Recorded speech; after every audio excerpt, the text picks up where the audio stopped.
What's good? It's Woog. We are continuing our Coachella weekend artist recommendations based on the schedules that were just released. We're going to kind of go through as we just did Friday and Saturday. Now we're taking on Sunday, and I'm going to give you, again, my personal recommendations in terms of who you should see and go from this stage and see this artist to this stage and watching this artist, based at least on my personal preferences. So this might or might not be along the lines of your musical taste, but again, we're getting into Sunday's artist recommendations. So by Sunday, a lot of people are burnt out. Depending on what you did on Friday and Saturday, you might just be over it by Sunday, but let's just assume you still want to see a lot of musical performances. I would start off with El Michaels Affair at 2:55 at the Sonora stage. El Michaels Affair is kind of a soulful, jazzy, R&B-ish band or ensemble. In fact, they're about to release an album with Black Thought, the MC from The Roots, or at least the main MC from The Roots. Back in the day, they had,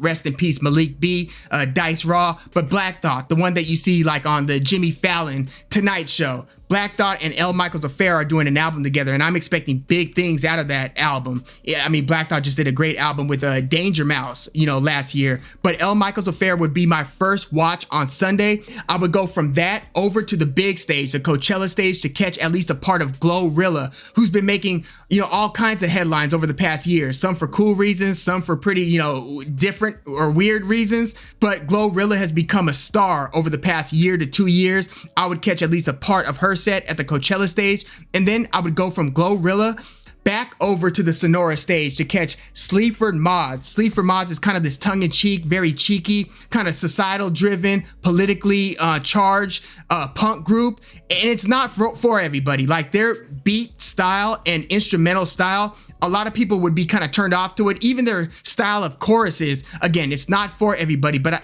I feel like I have to see Sleaford Mods. I've never seen them live before. Very interesting British punk-ish band, and they take to the stage at 4. So if I'm going to see Glorilla, it would only be for like a couple of songs, and then I would go over to catch some of Sleaford Mods, and then I could either go from there to catch Porter Robinson back at the Coachella stage. Porter Robinson, cool instrumentals, just good, feel-good sounding music, especially that last album he dropped. But I could go Porter Robinson, but I don't know, I might have to miss Porter Robinson and instead just go straight over to the Mojave stage to catch Wise Blood at 5:15. So again, once Sleaford Mods wraps up, I might just head straight over to Mojave to catch Wise Blood. And what I would have missed at the Mojave stage prior to Wise Blood, because I was watching Sleaford Mods and before that, a piece of Glorilla, and then El Michaels Affair before that, I would unfortunately miss No Name. I'm wearing a damn No Name shirt, and I wouldn't catch No Name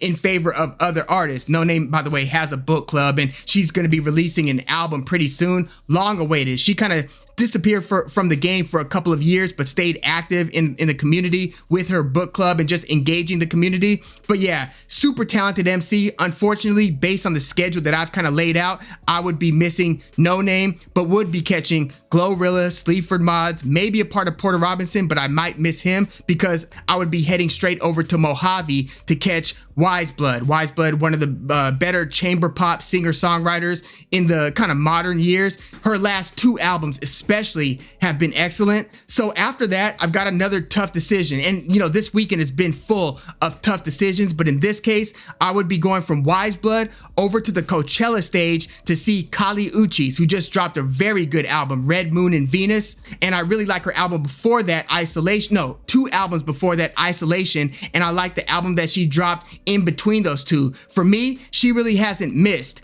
album-wise, and so I feel like I have to see her on the Coachella stage. In doing so, I would unfortunately be missing the rap duo Ray Shremmerd. I'd be missing Alex G, one of the more interesting kind of lo-fi indie rockers or indie folk singer-songwriters. I'd be missing Alex G, unfortunately, and I'd be missing Christine and the Queens, and I would be missing the female rapper Lotto. So that's a lot of good artists that I'm missing right there in favor of Wise Blood and then Kali Uchis.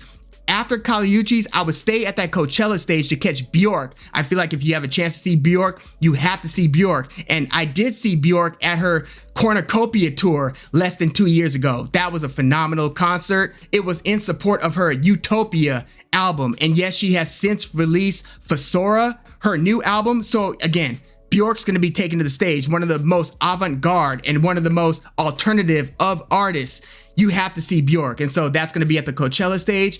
And in doing so, I would be missing the kind of synth pop, synth groovy indie pop artists, Cannons. I like Cannons' album a lot. That one that they released last year, I'd be missing Cannons. But again, I'd be seeing Bjork. And before that, I'd be seeing Kali Uchis. So it's always a give and take here. After Bjork, I would move over from the Coachella stage to the Sonora stage to catch Sudan Archives, who I believe dropped one of the better albums of last year. She's super talented, LA artist as well. I would catch Sudan Archives at the Sonora stage at 9:10. In doing so, I would be missing Willow Smith, and I would be missing A Boogie, formerly A Boogie with the Hoodie. But again, I'd be catching Sudan Archives, who I feel is one of the must-see artists this weekend as well. And then I would go from Sudan Archives, maybe a little bit early, like 20 minutes into her performance. I'd probably be leaving that Sonora stage to try to, some people might just stay at the Coachella stage after Bjork so they could get closer to the stage to see the Sunday headliner, Frank Ocean, who takes to the stage at 10:05. So for me, it would be Bjork and then Sudan Archives at another stage and then back to the Coachella stage. And I would be basically watching Frank Ocean from like far away because the stage will be pretty packed by that time. But who knows, maybe the crowd will thin out a little bit because people, again, might be a little bit burnt out